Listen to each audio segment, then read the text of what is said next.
Welcome back to my channel, Alone! Anyway, paborito ko ang avocado. So, kumakain tayo ngayon ng avocado. Ano nga ba ang mga health benefits ng avocado? Alam nyo ba na hindi lang siya masarap? At marami din siyang health benefits para sa brain, heart, skin, at marami pang iba. Number 1 health benefit, pang brain and mood booster. Avocados are rich in healthy fats at vitamin B, kaya perfect na perfect siya to support brain health. At alam mo ba, nakakatulong din siya sa mood para hindi ka laging bugnutin o stress. O kaya kung bugnutin ka, kumain ka ng avocado, okay? Pangalawang benefit, besh, para sa heart health. Kung nahuhulog na ang puso mo sa akin at gusto mo itong alagaan, go for avocado kasi may healthy fats siya at nagpapababa ng bad cholesterol at nagpapataas ng good cholesterol. Pangatlong health benefit, pang good digestion.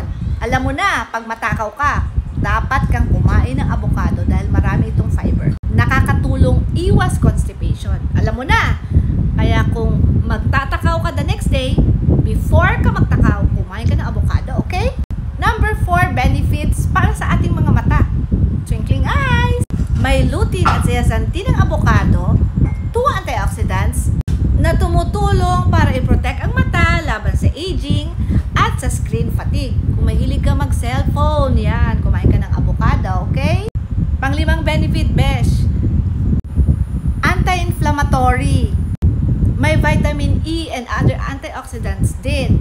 Laban sa pamamaga ng katawan, lalo na kung lagi kang pagod at puyat. Sa mga laging puyat o nagtatrabaho sa gabi, mas maganda na isama nyo ang avocado sa inyong diet, okay? Ang number 6 na health benefit, blood sugar friendly. Yes, tama ang dinig mo. Don't worry sa sugar level. Avocado is low carb and high fiber. Kaya perfect siya for those watching their blood sugar. Ayos! Besh, ito ang pinaka-favorite ko sa lahat ng benefit ng avocado. Pang-7, pampaganda ng balat at buhok. Dahil may vitamin E at healthy fats, nakakatulong to help your skin glowing and your hair healthy. Literal na glow from within. Kita naman, diba?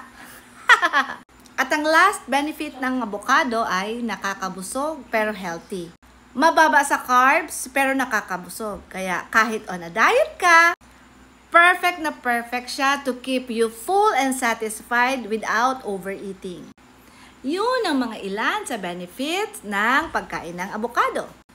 Bonus tip, paano ko ba kinakain ng avocado? Personally, love ko siya sa toast with eggs or sa smoothie with banana or spinach.